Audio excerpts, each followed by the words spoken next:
My beloved brethren, Amados hermanos, estamos agradecidos de que el Señor haya llamado al elder Ronald Rasband, Gary Stevenson y al elder Dan Rendland como apóstoles del Señor Jesucristo.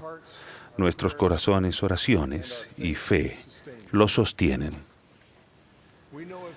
Sabemos de su gran capacidad. También necesitarán, como todos nosotros, la confirmación en su llamamiento de que el Señor está con ellos en su obra.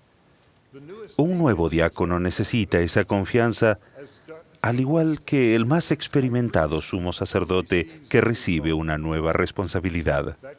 Esa confianza aumenta cuando nos damos cuenta que Él nos ha llamado por medio de sus siervos.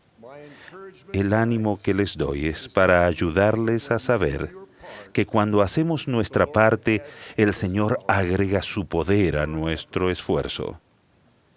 Cualquier llamamiento que recibimos en el reino del Señor requiere más que nuestro buen criterio y poderes personales. Cada llamamiento requiere la ayuda del Señor, y la ayuda vendrá. Aún el nuevo diácono aprenderá esa verdad y seguirá aprendiendo a través de los años. Para uno de mis nietos, esta es su primera reunión general del sacerdocio. Fue ordenado diácono hace 6 días atrás. Tal vez el primer deber del sacerdocio que cumpla sea repartir la Santa Cena el próximo domingo. Mi oración es que él entienda ese hecho por lo que realmente es. Tal vez él piense que su labor en la obra sea pasar la bandeja de los sacramentos a las personas en la reunión sacramental. Pero el propósito del Señor no es simplemente que ellos participen del pan y del agua, sino que cumplan con un convenio que los llevará por el sendero hacia la vida eterna. Para que eso ocurra, el Señor dará a cada persona a la que el diácono ofrezca la bandeja una experiencia espiritual. He visto que eso sucedió en un centro de asistencia para ancianos, cuando un diácono se agachó para pasar la bandeja a una señora de pelo blanco. Ella miró el pan como si fuese algo de gran valor. Nunca he olvidado su sonrisa cuando lo tomó. Después levantó su mano para darle al diácono una palmada en la cabeza y decirle en voz alta, «Muchas gracias». Ese diácono simplemente estaba llevando a cabo su deber del sacerdocio. Sin embargo, el Señor multiplicó su acto. Fue evidente que aquella señora recordó al Salvador al expresar sincera gratitud por el servicio del joven diácono. Ella recibió la confirmación cuando él le dio el sacramento de que tendría el Espíritu consigo. Ella no estuvo sola ese día en el centro de asistencia, ni tampoco lo estuvo el diácono en el servicio que prestó. Al ir a enseñar a una familia, un joven maestro del sacerdocio arónico tal vez no perciba que es socio del Señor en su obra. Recuerdo el sencillo testimonio de un joven compañero de orientación familiar que iba a nuestra casa. El Espíritu confirmó sus palabras. Tal vez él no recuerde ese día, pero yo sí. El Señor volverá a magnificar los esfuerzos de un hombre joven cuando sea llamado a convertirse en presbítero. El primer bautismo que efectúe tal vez sea el de un pequeño a quien no conozca. Quizás se preocupe si dirá las palabras debidas y si efectuará la ordenanza correctamente, pero el Señor magnificará su ofrenda, pues Él es uno de los siervos del Señor. La persona a la que bautice ha elegido andar por el sendero hacia la vida eterna. El Señor siempre hará la mayor parte. Lo hizo por mí una vez, con el testimonio de un niño al que bauticé, quien con lágrimas que rodaban por su rostro se acercó y me susurró al oído, «Estoy limpio, estoy limpio». A medida que van de un servicio del sacerdocio a otro, verán que el Señor está en esta su obra con ustedes. Eso lo aprendí cuando conocí a un presidente de un quórum de élderes en una conferencia de estaca hace años. Durante esa conferencia se presentaron más de 40 nombres de hermanos que iban a recibir el sacerdocio de Melquisedec. El presidente de estaca se acercó y me susurró. Todos ellos eran futuros élderes menos activos. Asombrado, le pregunté al presidente qué programa usó para rescatar a esos hombres. Señaló a un joven que estaba en la parte de atrás de la capilla y dijo, allí está. La mayoría de esos hombres han regresado a causa de ese presidente del quórum de élderes. Estaba en la fila de atrás vestido de manera informal, con las piernas estiradas y los pies con unas botas muy maltratadas cruzadas enfrente de él. Le pedí al presidente de estaca que me presentara al joven después de la reunión, y cuando nos presentaron, le dije que estaba sorprendido por lo que había hecho y le pregunté cómo lo había logrado. Se encogió de hombros. Obviamente, no pensaba que mereciera el mérito. Entonces dijo suavemente, conozco a todos los inactivos de este pueblo. La mayoría tienen camionetas, y yo también tengo una. Yo lavo mi camioneta donde ellos lavan las suyas, y con el tiempo nos hacemos amigos. Entonces, espero hasta que algo malo pase en la vida de ellos. Siempre sucede así, y hablan conmigo de ello, y yo los escucho y no los critico. Luego, cuando dicen, hay algo mal en mi vida y tiene que haber algo mejor que esto, entonces yo les digo lo que les hace falta y dónde lo pueden hallar. A veces me creen, y cuando lo hacen, los llevo conmigo. ¿Pueden ver por qué era modesto? Es porque sabía que él había hecho una pequeña parte y que el Señor haría el resto. Fue el Señor quien les había tocado el corazón a esos hombres en sus dificultades. Fue el Señor quien les había dado el sentimiento de que debía haber algo mejor y una esperanza de que podían hallarlo. El joven, que al igual que ustedes y yo, era un siervo del Señor, sencillamente creía que si él hacía su pequeña parte, el Señor ayudaría a esos hombres a lo largo del sendero a casa y a la felicidad que solo él podía brindarles. Ese hombre también sabía que el Señor lo había llamado como presidente del quórum de élderes porque él haría su parte. Al prestar servicio, habrá ocasiones en que no tendrán un éxito extraordinario ni tan evidente como el de este joven presidente. Ese es el momento en el que necesitarán confiar que el Señor los llamó por medio de sus siervos autorizados, sabiendo que harían su parte en la obra.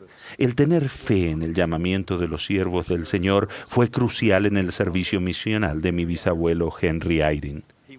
Él fue bautizado el 11 de marzo de 1855.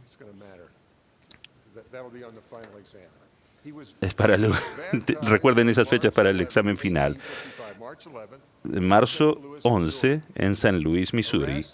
Poco después, Erastus Snow lo ordenó al oficio de presbítero.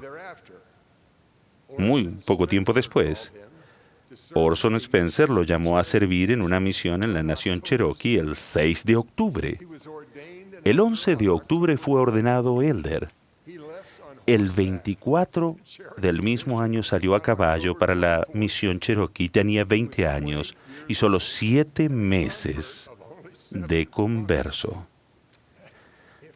Si algún poseedor del sacerdocio tenía razón para sentir que no estaba calificado ni preparado, era Henry Eyring.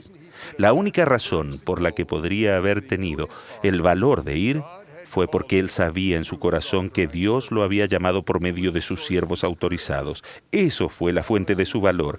Esa debe ser la fuente de nuestro valor para perseverar, sean cuales sean nuestros llamamientos en el sacerdocio. Después de que el elder Eyring había prestado servicio durante 3 años difíciles y tras la muerte del presidente de misión, fue nombrado y sostenido como presidente de misión en una reunión que se llevó a cabo el 6 de octubre de 1858. Estaba sorprendido y tan asombrado como lo estaría un nuevo diácono. Y él escribió: Fue algo muy inesperado para mí ser llamado a esta responsabilidad. Pero como era la voluntad de las autoridades, acepté de buena gana, sintiendo al mismo tiempo mi gran debilidad y falta de experiencia. El ahora presidente Eyring viajó a las naciones Cherokee, Creek y Choctaw en 1859. Mediante sus esfuerzos, el Señor añadió, según registró Henry, un buen número de miembros de la iglesia. Organizó 2 ramas, pero observó que muy pocos estaban con vida en la causa. Un año después, Henry enfrentó la dura realidad de que los líderes políticos de la gente a la que estaba sirviendo no permitían a los misioneros santos de los últimos días hacer la obra misional. Al reflexionar en lo que debía hacer, recordó la instrucción de su expresidente de misión, quien le había dicho que debía prolongar su misión hasta 1859. En octubre de ese año, Henry le escribió una carta al presidente Brigham Young para que lo orientara, pero no recibió respuesta a sus preguntas. Henry registró: al no oír nada de la presidencia de la iglesia, acudí al Señor en oración para pedirle que me revelara su voluntad en cuanto a si debía quedarme más tiempo o irme a Sion. Y continuó: en respuesta a mi oración tuve el siguiente sueño. Soñé que había llegado a Salt Lake City e inmediatamente fui a la oficina del presidente Brigham Young, donde lo encontré, y le dije: Presidente Young, he dejado mi misión y he venido por mi propia cuenta, pero si hay algo malo en esto, estoy dispuesto a regresar y seguir mi misión. En el sueño, el profeta respondió: ha estado allí tiempo suficiente, está bien. Henry escribió en su diario: ya que había tenido antes sueños que literalmente se cumplieron, tuve la fe de creer que así era como debía ser, por lo que de inmediato comencé a prepararme para partir. Llegó a Salt Lake City el 29 de agosto de 1860, habiendo caminado casi todo el camino. Al día siguiente se dirigió a la oficina del presidente Brigham Young. Henry describió la experiencia en estas palabras: fui a visitar al presidente Young, quien me recibió cordialmente, y le dije: Presidente Young, he venido sin que me mandara llamar. Si he hecho mal, estoy dispuesto a regresar y seguir mi misión. A lo que el presidente Young respondió: está bien, lo hemos estado buscando. Henry describió su gozo diciendo: así mi sueño literalmente se cumplió. Su gozo provino de la confirmación de que el Señor había estado obrando en bien de él y que lo estaba protegiendo. Aprendió algo que todos nosotros sabemos, que a los siervos del Señor se los inspira para que conozcan la voluntad del Señor. Y a Henry Eyring se le confirmó lo que yo también sé, que el profeta como presidente del sacerdocio es inspirado por Dios para velar por los siervos del Señor y cuidar de ellos. Sea cual sea su llamamiento en el sacerdocio, quizás a veces hayan sentido que el Padre Celestial no los tenía en cuenta. Ustedes pueden orar para conocer su voluntad, y si tienen el deseo sincero de hacer lo que Él les pida y lo hacen, recibirán la respuesta. El Padre Celestial les permitirá sentir que Él los conoce, que Él aprecia su servicio y que están llegando a ser dignos del recibimiento que tanto desean tener del Señor. Bien, buen siervo y fiel, sobre poco has sido fiel, sobre mucho te pondré. Entra en el gozo de tu Señor. Ruego que todo poseedor del sacerdocio se esfuerce con fe para rescatar a toda alma por quien es responsable. Dios añadirá su poder a los esfuerzos de sus siervos. Se conmoverán los corazones de las personas para tomar las decisiones que los llevarán por el sendero del Evangelio hacia la felicidad y los alejará del pesar. Ruego también que en su llamamiento todo poseedor del sacerdocio sienta el cuidado amoroso y protector del Padre Celestial, del Salvador y del Profeta de Dios. Les doy mi testimonio especial de que estamos en el servicio del Señor Jesucristo resucitado.